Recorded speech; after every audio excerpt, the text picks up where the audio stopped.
Hello guys, samahan nyo ako mag-travel. Travel? So, ito na nga, nakita nyo yung unang dinaanan ko, diba? Ang putek. Tas, ito, nagawa ko pang mag-picture kasi nga akala ko tapos na yung obstacles ko. So, ayun, ine-enjoy ko yung view, kaya nag-picture-picture muna ako. Na-appreciate ko yung view. I love the view. So, ito na nga.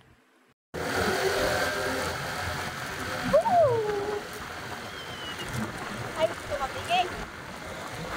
Hindi alam saan ako pupunta, guys. Pero, nare-relax ako mag-drive. Kaya ng slow. Nakakatuwa. Hindi ko na-picture yung kanina.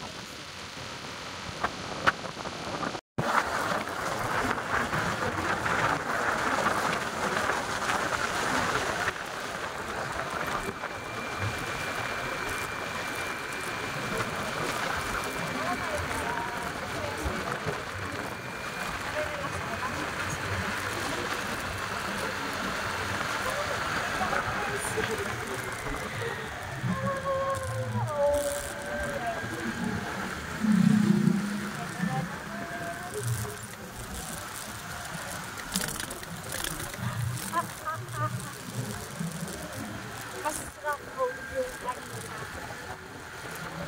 Masarap road siya, tsaka may mga baka. Sayang hindi ko na-videohan. First time ko mag-drive ng gano'n.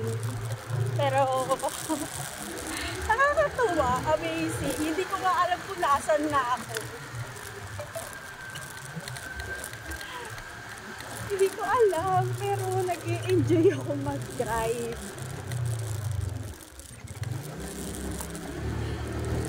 Hi guys!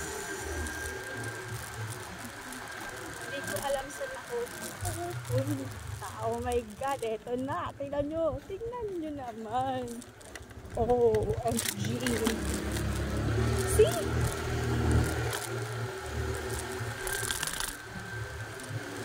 Pupunta lang ako ng event guys, pero nasan na ako?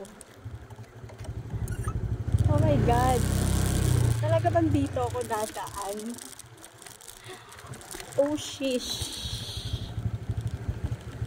Oh my God. Diyos ko, day. Kung alam nyo lang yung dinadaanan ko, nakaka-lurky talaga. Buti na lang, kayang-kaya ni Rinrin yung kung saan man kami dinadala nitong Google Map.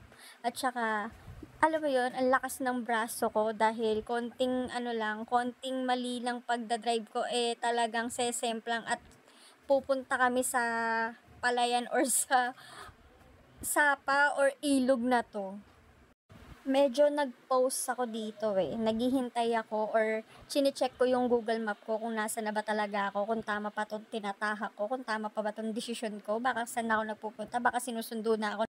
Yung may buntot, dahil may natatanaw ako, eto na nga si kuya mo, nagtanong ako sa kanya kung tama pa ba yung tinatahak ko at sabi ng Google Map, tama naman daw, oo may tama ako. Ha? Oo, may tama ako? Oo? Ha? So yun nga, tama yung tinatahak ko. Ang mahalaga, nag-enjoy ako sa pagdadrive. Yan lamang. Okay.